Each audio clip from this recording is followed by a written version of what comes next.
Hello everyone and welcome to a new video. Today we are going to have a look at how you can crush e4 players to basically never lose against e4 players, at least on paper, because we are going to have a look at an opening, then we're going to play against lower to higher rated opponents up until like 2000 elo. While I'm live commentating the games, you're going to be able to follow along and then practice in your head on how you need to play and sort of get that pattern recognition going in order to get better at chess and finally crush e4 players, as we've said. So let's have a look at the opening. Alright, so just to give you a brief explanation of the opening, we're going to start after the opponent plays e4 like we've said. I'm going to play c6 and the opponent puts two pawns in the center. We strike at the center with d5, and if he takes, we're going to take back, develop our pieces on good squares, and after that we're going to look to castle after we bring our other bishop out.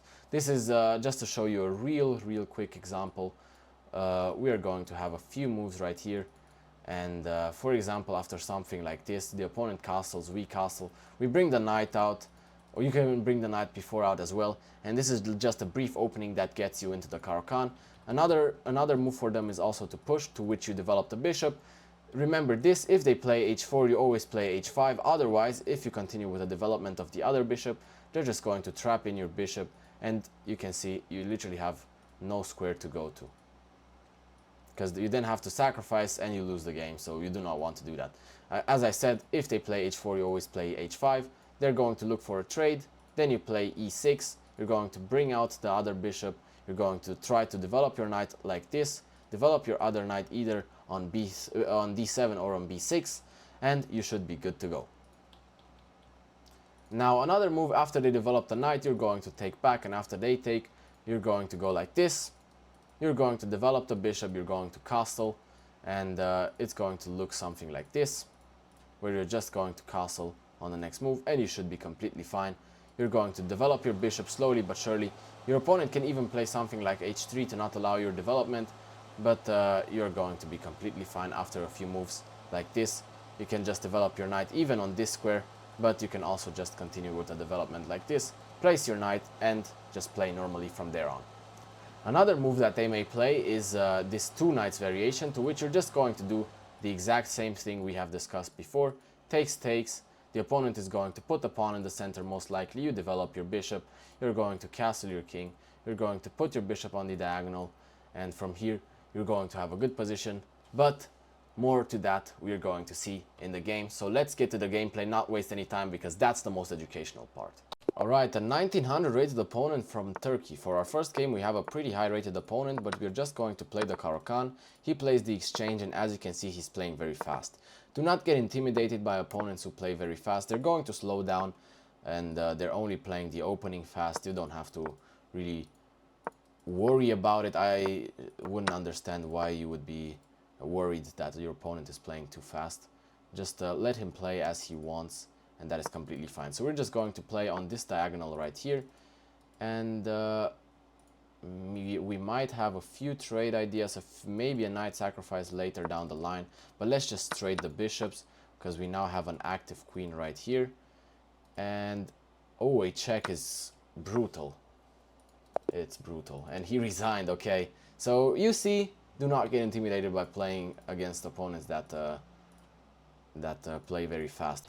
Alright, 1700 rated opponent from India, once again Caro-Kann, and this is going to be the e4 guide. Apparently I intended to actually make a d4 video as well, so stay tuned for that one as well. I think you need both e4 and d4. Let's just not allow the knight to come in. We're going to place the queen on the diagonal, not trade this in any way, shape or form in the Caro-Kann. I really don't like to trade this right here, keeping the bishop pair. I know people like to say, oh, I have the bishop pair, this is so much stronger. This is not that much stronger, especially not at this level, but at a 1700 rated opponent. But even if, I feel like in the Caro-Kann in this position, trading the bishop for the knight is quite bad. Just keep it for this example, as I'm saying to you. So he is pinning himself, which is quite weird. I'm just going to castle. And he moves back right away. What a weird move. You shouldn't be able to do this, or you shouldn't be doing this. If you're watching this, this is definitely not a good idea. We're just going to play the rook on c8, putting a lot more pressure on the semi-open file that we have open with the Caro-Kann move after we have played c6, d5, takes. And here c6, c5, c6, d5, takes, and then we have opened this diagonal. Now let's see what he does. Our next few attacking ideas are maybe even push on the e5 square. That pawn break is actually available in a few cases. But here, I don't really want to trade this like this. I want to put this pawn in the center. We're attacking the knight. That knight has to go to a awkward square. We're just going to be able to trade this off and push f5 right here and have this very, very strong pawn structure. He's probably going to try to diminish it or try to make it go away because it's really not comfortable for him. But that's our job to not allow him to do that and make fast enough moves or good enough moves that he has to keep reacting. So we're just going to play knight to b6, bringing our knight into the game. Slowly bringing all of our pieces is very important.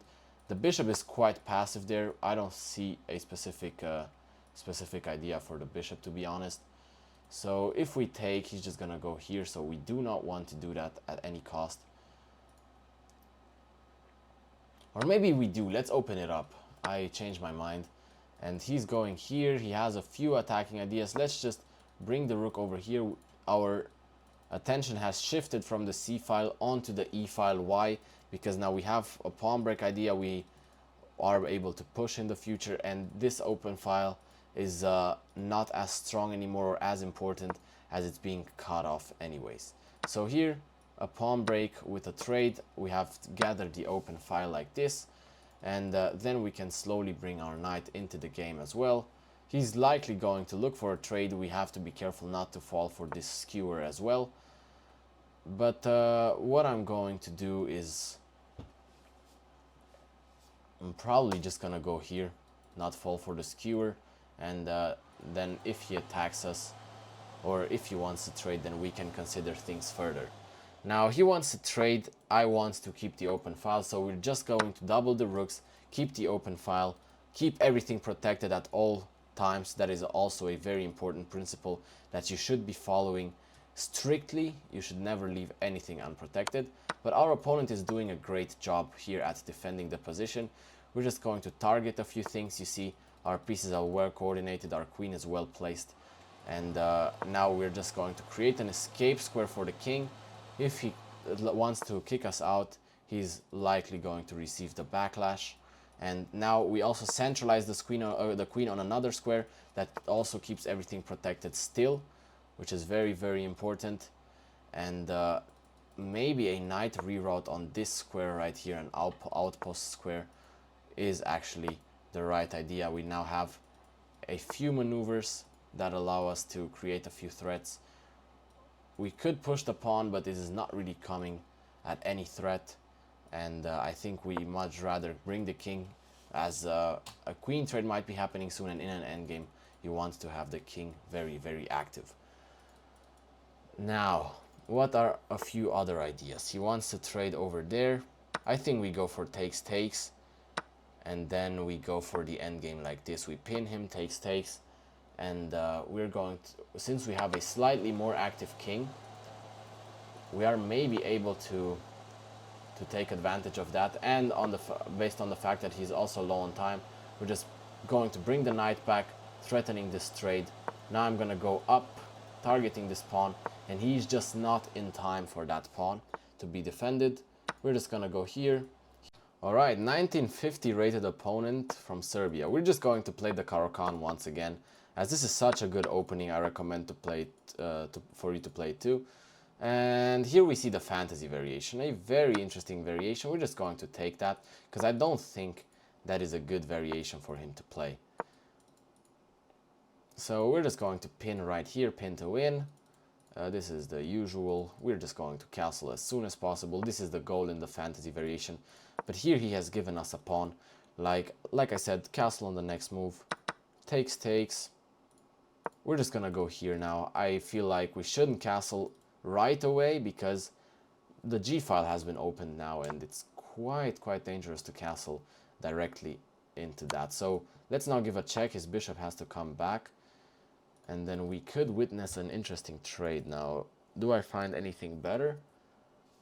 I do not think, but I think that we should trade like this and open this up as well, as he is never going to castle on that side. He's likely going to castle on the queen side, and that way we would be able to open things up very quickly. Now he went here, and I'm just going to develop this. Like, I encourage him to take because he's then going to get pinned. This is what I recommend him. And even though he has made a good point here, I'm just going to move back. I think this, and then we go over there. We bring everything, the rook, the king. I think it's quite impossible for him to take that pawn without any problems. So I'm just going to play rook g8. Oh wait, that check is not available. I miscalculated that completely. Now let's keep the king in the center and try to target him another way, because I did not see the knight protecting that square, which is quite odd. Maybe haven't slept enough today. Now I'm likely going to go over there, attack that. Okay, he has stopped that plan too. Let's just push the pawn, open things up a little. Can't be that bad.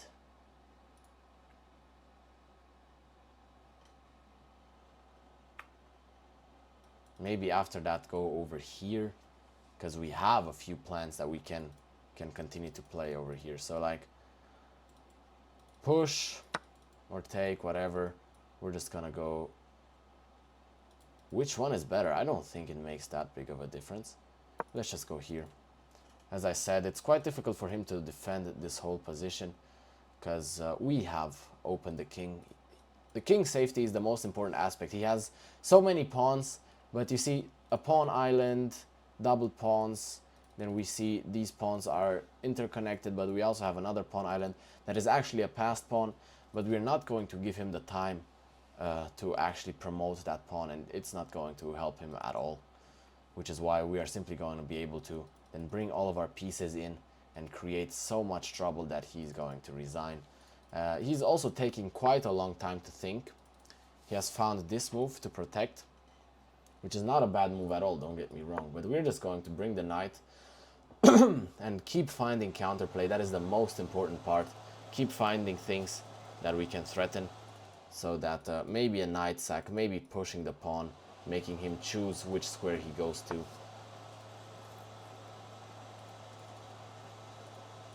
So now we're just going to take this free pawn, because I don't see how that is going to benefit him in any way. And now he attacks this, but it doesn't really make a difference. We're just gonna go here.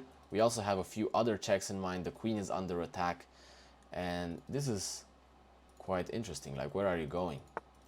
Because this is on the way, and this is on the verge of checkmate, literally. Like, you have to give up your knight, you go down here. Which play do I make here? Good question. Bring the knight back, I think we have to. I don't see any viable checks right now. And here we have a brilliant sacrifice takes. We go over here. And then we quite literally win the game. This is impossible for him to hold. We're going to bring everything slowly but surely. Just give a check.